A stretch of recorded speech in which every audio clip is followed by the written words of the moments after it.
하나님의 말씀 보겠습니다. 마태복음 13장 18절에서 23절까지의 말씀입니다. 천천히 예수님의 말씀을 봉독하겠습니다. 그런즉 씨 뿌리는 비유를 들으라. 아무나 천국 말씀을 듣고 깨달지 못할 때는 악한 자가 와서 그 마음에 뿌리운 것을 빼앗나니 이는 곧 길가에 뿌리운 자요 돌밭에 뿌리웠다는 것은 말씀을 듣고 즉시 기쁨으로 받되 그 속에 뿌리가 없어 잠시 견디다가 말씀을 인하여 환난이나 핍박이 일어날 때에는 곧 넘어지는 자요 가시떨기에 뿌리웠다는 것은 말씀을 들으나 세상의 염려와 재리의 유혹에 말씀이 막혀 결실치 못하는 자요 좋은 땅에 뿌리웠다는 것은 말씀을 듣고 깨닫는 자니 결실하여 혹 100배, 혹 60배, 혹 30배가 되느니라 하시더라. 아멘. 기도합니다. 하나님 아버지 감사합니다. 복되고 귀한 시간 허락하시고 지금 이 시간 주의 말씀을 듣습니다. 복된 이 시간 되게 하시고 장중에 붙잡아 주옵시며 주의 뜻과 섭리와 영광만 나타나는 복된 시간 되게 하여 주옵소서. 시종을 주 앞에 의탁하오며 예수님의 이름으로 기도드립니다. 아멘. 할렐루야. 다사다난했던 지난 한 주간 주 안에서 평안하셨는지요? 코로나19로 인해 마음고생이 많은 줄 압니다. 오는 한 주간 주의 은혜로 강건하시고 평안하시기를 앙망합니다. 사람들은 일반적으로 말하기를 사람이 죽고 사는 것은 하늘에 달렸다라고 말들을 합니다. 또 이런 말도 있습니다. 부자는 하늘이 낸다라는 말도 있습니다. 인명은 제천이라는 말도 합니다. 세상에 떠도는 고언들을 자세히 들여다보면 결국 사람이 할 수 있는 일이라는 것은 하늘의 도움이 있어야 이루어질 수 있으며 빛을 낼 수 있다는 것을 완곡하게 표현한 것으로 해석되어지는 부분입니다. 그럼에도 그 말뜻과 숨겨진 진실을 바로 보지 못하고 허송세월을 보내는 사람들도 많아 안타깝기까지 합니다. 그러나 마이동풍 위독병이라 남의 말은 전혀 듣지 않으려고 한마디 하려고 하면 빈잔부터 날아옵니다. 더하면 다툼이 일어날 것 같아 피하고 맙니다.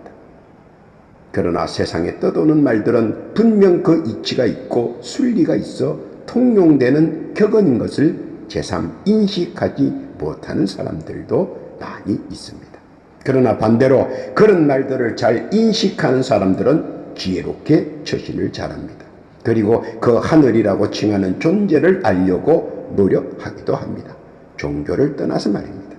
물론 그 사이에 비집고 사이비가 한 자리를 하려고 슬며시 들어오지만 종내는 쓸 자리가 없어 조용히 사그라지기도 합니다.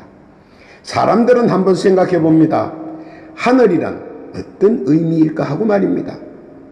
그리고 그 하늘이란 신을 말하는 것이며 신이란 하나님일 것이라는 말을 알게 됩니다.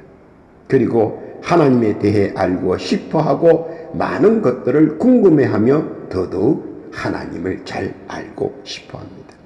일반적으로 사람들은 선과 악에 관하여 잘못 이해하는 부분들이 많습니다. 그리고 신앙과 믿음의 관계성에 관하여도 사실 잘 이해하지 못하는 것들이 많습니다. 그래서 하나님과 나와의 관계성을 많이 알고 싶어하고 또 함께 하고 싶어 하기도 한다는 사실입니다. 문명이 발달할수록 사람들은 더더욱 욕구불만이 많아지고 미래에 대한 불확실성에 현재에 안주하려는 경향이 많이 있습니다. 그런데 그것은 사실 지극히 좋지 않은 발상입니다. 왜냐하면 전진 없는 멈춤은 더 위험한 것들이 도사리고 있기 때문입니다. 이야기 인적성 사람의 지정의는 죽을 때까지 성장해야 된다는 것입니다. 만약 성장이 멈춘다면 역설적으로 과거의 사람이 되어버리기 때문입니다. 그래서 성장의 가파름에 자꾸 사람들을 피곤하게 되고 짜증스럽기까지 합니다. 하나님의 세상을 창조하신 것은 사람들의 행복과 평안을 누림이었는데 사람들이 자꾸 사람의 유전으로 복잡단안하게 만들고 이를 눈치채지 못하도록 세상을 빨리 돌리는 것은 아닌지 가끔은 그렇게 생각해 보기도 합니다. 그러나 이 과정에서 사람들은 자꾸 영육간에 지치고 지쳐서 일상에서 쉬고 싶은 생각도 하게 됩니다. 그래서 하나님께서는 이러한 가운데서도 헤어나올 수 있는 기회를 우리에게 계속적으로 구조 신호를 보내고 계십니다. 그것은 사람들이 자꾸 한쪽 면만 보고 가지 말고 다른 면도 한 번만 주시하라는 것입니다. 주시하면 생각지 못한 다른 세상도 있다는 것을 보여주시고 싶어 하신다는 것입니다. 그리고 사람의 유전이나 세상의 유전과는 차원이 다른 말씀의 세상이 존재하고 있다는 사실을 알아야 한다는 것입니다. 그것은 다름 아닌 믿음입니다. 그리고 믿음은 작은 겨자씨만한 믿음에서 태산을 옮길 수 있는 믿음으로 성장한다는 것입니다. 그래서 우리들은 이 믿음을 지키며 또한 성장시켜 나가야 합니다. 멈추거나 쉬어서는 안 된다는 것입니다. 또 하나는 믿음의 근본은 여러 가지가 줄줄이 연결되어 있다는 것입니다. 그 중에서도 믿음이 성장하는 데는 서로 관계성과 또 여러 가지 상관관계가 있는 것이 있는데 그것은 믿음과 축복의 관계성, 서로 띄워놓으려 해도 띄워놓을 수 없는 불가분 상관관계에 있다는 사실입니다. 그리고 믿음은 항상 여러 가지 굴곡을 만나면 믿음이 성장했다가 반대로 축소되는 경향이 많이 반복되고 있다는 사실입니다. 오늘 본문도 이를 잘 반영시키는 말씀입니다. 한번 그 말씀의 뜻을 재조명해 보고자 합니다. 첫 번째로 본문 말씀 마태복음 13장 19절에 깨달지 못하는 자에 관한 말씀입니다. 마태복음 13장 19절 아무나 전 천국 말씀을 듣고 깨달지 못할 때는 악한 자가 와서 그 마음에 뿌리운 것을 빼앗나니 이는 곧 길가에 뿌리운 자요. 현대는 상당히 발달되고 광범위한 방송 매체가 있습니다. 그리고 개인도 마음만 먹으면 방송을 할 수 있는 길도 많습니다. 복음의 전파력도 그 어느 때보다 많고 또 많은 이들이 방송의 매개체를 활용하고 있습니다. 그래서 하나님의 말씀이 지구 끝 어디라도 생생하게 전파되고 있는 사실입니다. 문제는 많은 사람들이 핑계를 댑니다. 말씀을 못 들었다고 항변도 할 수 있습니다. 그러나 중요한 것은 못 들은 것이 아니라 안 들었던 것입니다. 귓전에는 울리나 마음밭에 있는 마음에는 뿌려지지 못한 것입니다. 귓가에서 흩어져 버린 것입니다. 마치 길가에 뿌려진 씨처럼 말입니다. 당신은 이해가 안 되고 또 지금은 힘도 없고 재물도 있어 복음 전파에 그런 것들이 시건방져 보이고 멍청한 짓 같아 보이는데 어찌 믿겠느냐 하는 것입니다. 부자와 나사로처럼 아무리 부자의 귓전에 복음이 울려도 그때는 몰랐는데 지금은 알아야 소용이 없다는 것도 알아야 합니다. 그리고 바로 그것이 재물장벽인데 그것을 깨닫지 못하고 교만과 오만으로 재물장벽을 타파하지 못하고 그 장벽 아래서 벗어나지 못하는 우를 범하고 맙니다. 그리고 자기뿐만 아니라 다른 이들도 그 재물장벽을 넘지 못하도록 마귀짓을 합니다. 이것이 깨닫지 못하는 자의 전형입니다. 일확천금은 일장춘몽인데 말입니다. 지혜롭지 못하면 수많은 세월 속에서 응보의 시간을 보내야 하는데 우리 주께서 너무 마음이 아파하심도 알아야 할 것입니다. 그래서 우리에게 깨달을 수 있도록 말씀으로 권면하시는 것입니다. 깨닫기를 바랍니다.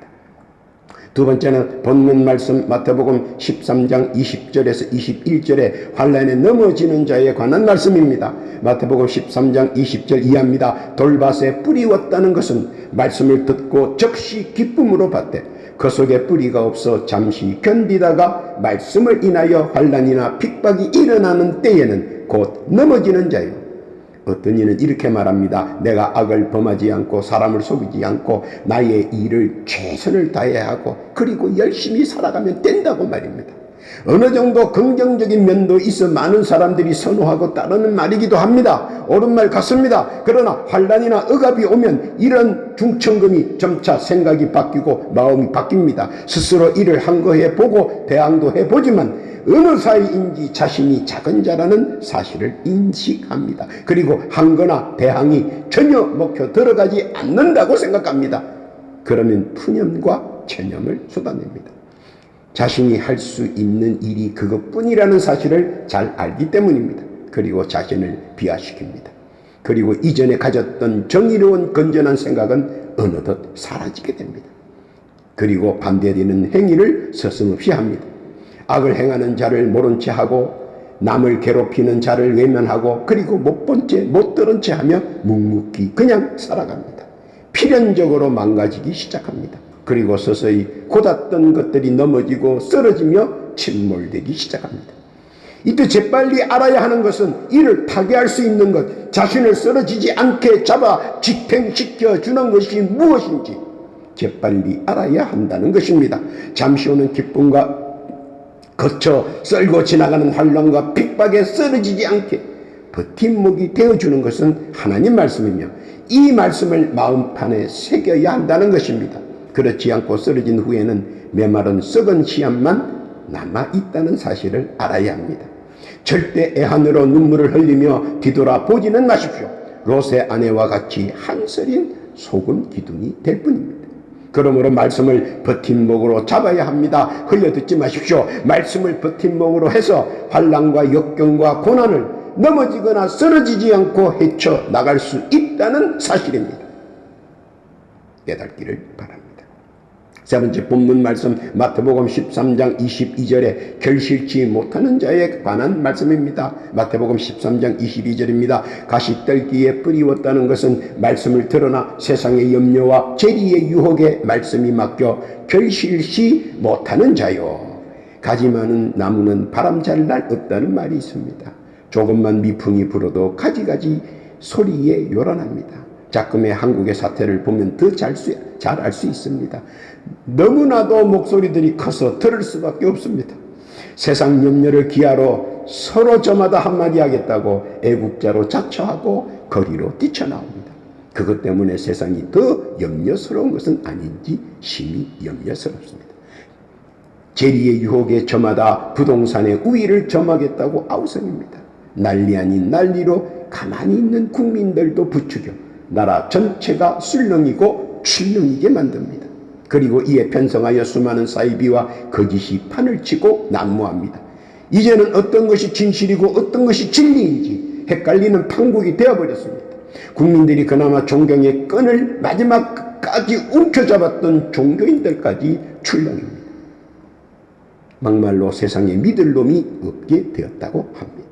혼탁하고 아수라장 같고 협작꾼들이 판치는 세상으로 치닫는 것은 아닐까? 왜 이렇게까지 되었을까? 근본의 문제를 말씀이 꼭 집어 이야기합니다. 마태복음 오늘 본문입니다. 13장 22절에 있는 말씀처럼 세상의 염려와 재리의 유혹 때문입니다. 왜 세상의 염려가 그렇게 이렇게 편만했습니까?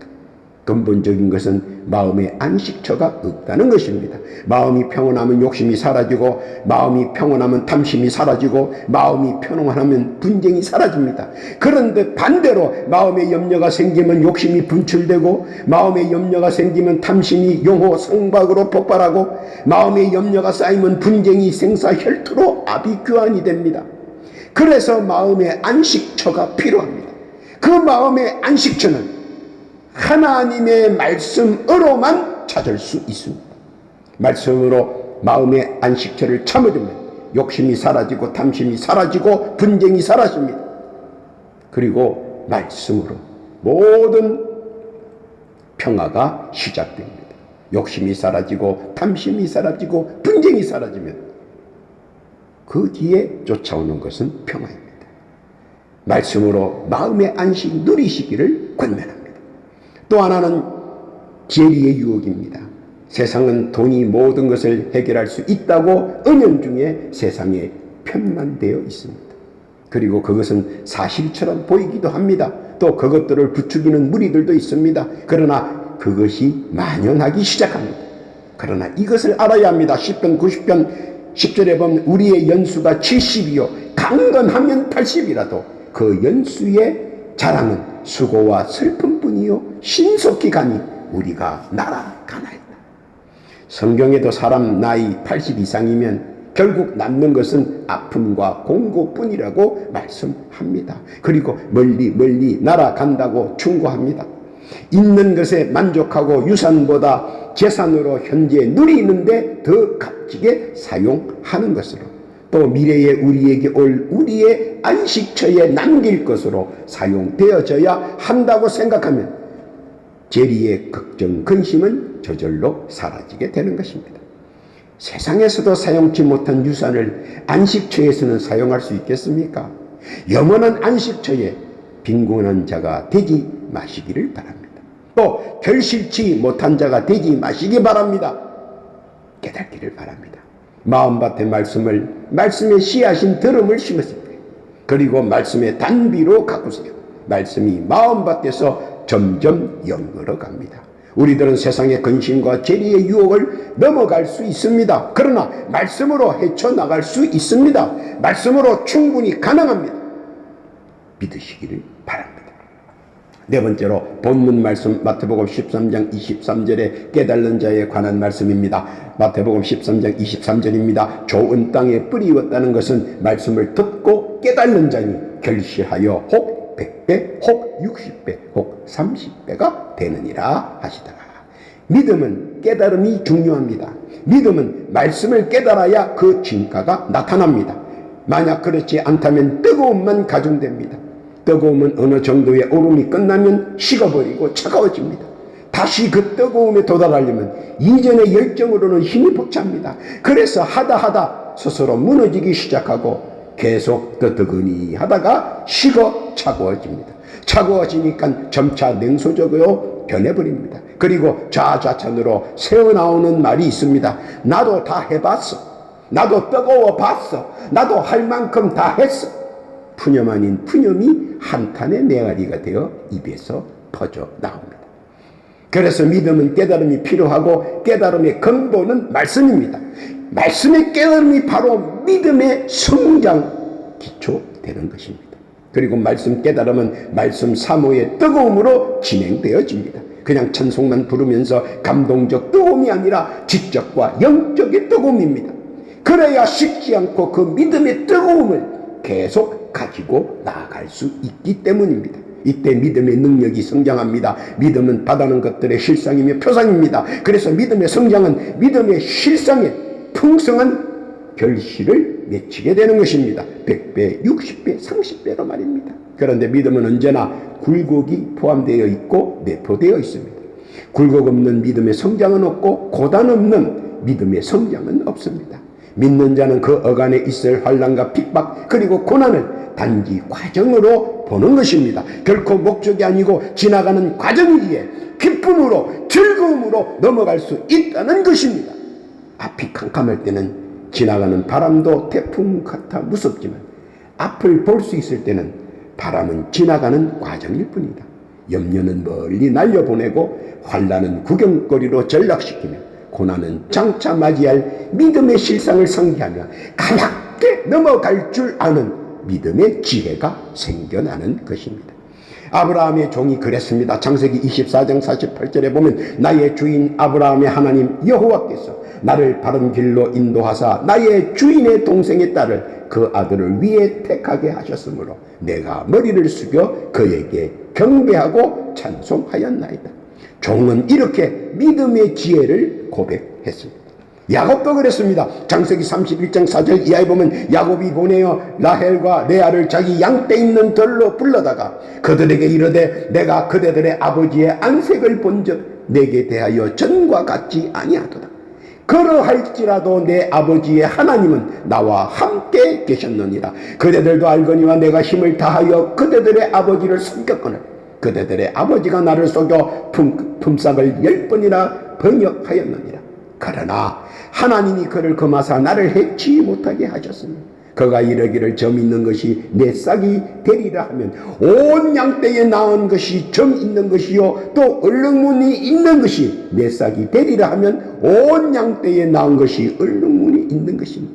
하나님이 이같이 그대들의 아버지의 짐승을 빼앗아 내게 주셨느니라. 야곱도 믿음의 지혜를 고백했습니다. 요셉도 그랬습니다. 창세기 45장 4절 이하에 보면 요셉이 형들에게 이르되 내게로 가까이 오소서. 그들이 가까이 가니 가로되 나는 당신들의 아우 요셉이니 당신들이 애굽의 판자라. 당신들이 나를 이곳에 팔았으므로 근심하지 마소서. 한탄하지 마소서. 하나님이 생명을 구원하시려고 나를 당신들 앞서 보내셨나이다. 요셉도 믿음의 지혜를 이렇게 고백했습니다. 그리고 오늘 나도 믿음의 지혜를 깨달은 자로 그렇게 할 것입니다. 마가복음 9장 23절에 있는 말씀입니다. 예수께서 이르시되 할 수 있거든이 무슨 말이냐? 믿는 자에게는 능치 못할 일이 없느니라 하시니 뿐만 아니라 빌립보서 4장 13절에 있는 말씀처럼 내게 능력 주시는 자 안에서 내가 모든 것을 할 수 있느니라. 모든 세상사에서 오는 거친 물결을 이미 물때를 안다면 가볍게 넘길 것이며 쉽게 넘길 것이며 간단히 넘길 것입니다. 왜냐하면 물결은 물때에 맞춰서 오고 가기 때문입니다. 그러나 그와 같이 세상사도 밀물과 썰물에 의한 여러 가지 난관이 있습니다. 그러나 깨달는 자는 이 모두가 나를 위함이라는 사실을 인지할 것입니다. 모르는 사람은 지어줘도 모르니까 어쩔 수는 없습니다. 그러나 오늘 주께서는 말씀에 깨달는 자가 되어서 넘어지지 말고 잡혀지지 말고 우뚝 서 하나님께서 창조하신 세상사를 즐기고 누리라는 말씀입니다. 깨닫기를 바랍니다. 결론입니다. 복받을 사람은 복받을 것을 심고 복 못받을 사람은 복 못받을 것을 심습니다. 결실 때는 자기가 무엇을 심었는지 가끔은 망각하고 스스로 자기 망상에 빠져듭니다. 그러나 수확의 기쁨은 마음껏 누구라도 누리려고 합니다. 사람들은 가끔 이율배반적으로 심지도 않은 것을, 뿌리지도 않은 것을, 심지어 수고도 하지 않은 것을 거두려고 안간힘을 쏟습니다. 그러나 세상사가 그렇게 만만한 것은 아니라는 사실입니다.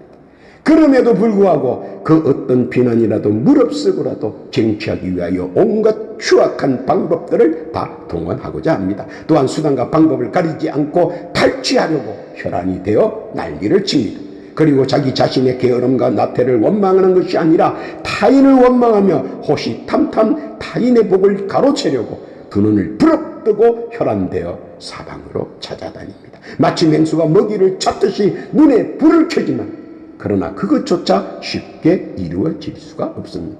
왜냐하면 누구는 복을 받고 누구는 복을 못 받느냐 하는 것입니다.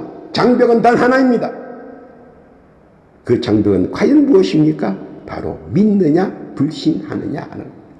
무엇을 믿고 무엇을 불신하는가? 우리는 보통 신이 있다고 말을 합니다. 믿든 안 믿든 신의 존재를 부정하는 사람은 없다는 사실입니다. 사람들이 종교 시설에 가지 않는 것이지 신이 없다고 부정하는 것은 아닙니다. 그래서 믿는 자들을 조롱하기도 하고 가십거리도 만들지만 그 이상의 극단적인 행동들은 하지 않는다는 사실입니다. 믿지는 않지만 부정하지는 않고 또 믿지는 않지만 결코 거부하지는 않는다는 것입니다. 그 말은 신의 존재에 신경을 쓰고 있다는 것이기도 합니다. 그러면서도 자기의 행동은 마치 신이 없는 것이라고 웅변하듯 하기도 합니다. 사람의 가장 연약한 부분이며 가장 신경 쓰는 부분이기도 합니다. 그러나 세상에 신이 존재하며 세상사에 신이 관여하며 자신을 믿고 의지하는 자에게 더 큰 생사화복과 부귀영화의 축복이 함께하게 할 것이다 라고 어렴풋이 모두들 생각들은 하고 있을 것입니다. 그래서 사람들이 자기가 느끼는 최악이 가까울 때 보통 친구들이나 지인에게 기도를 부탁하거나 또는 기도해 달라고 이야기하기도 합니다. 역설적으로 신을 믿는다는 뜻이기도 합니다. 주께서는 말씀을 깨닫고 믿고 순종하는 자에게 그들과 함께 동참하기를 원하십니다. 그리고 깨닫는 자의 의무이기도 합니다. 그것은 주께서 내리는 일반 은총을 함께 누리자는 깨달음의 의무를 순종하는 것이기도 합니다. 그리고 함께 누릴 때 100배의 결실로 풍족이 누릴 수 있다는 것입니다. 아주 많은 이들과 복음을 누릴 때 100배의 결실로 응답하시고, 그보다 적을 때는 60배의 결실로, 그보다 더 적을 때는 30배의 결실로 누린다는 것입니다. 바라기는 보다 많은 수와 함께 하셔서 100배의 결실을 풍성히 누리시기를 바랍니다. 오늘도 마음밭에 말씀을 깨닫고 믿음의 거성이 되는 사랑하는 성도들, 많은 이들과 복음을 함께하며 이로 인하여 주시는 하나님의 은혜와 은총 100배의 결실로 풍족하게 누리시는 복된 일상이 되기를 우리 예수님께서는 바라고 계십니다. 그렇게 되시기를 우리 구주 예수님의 이름으로 축원합니다. 아멘. 기도합니다. 하나님 아버지 감사합니다. 말씀을 깨달는 자 되게 해 주옵소서.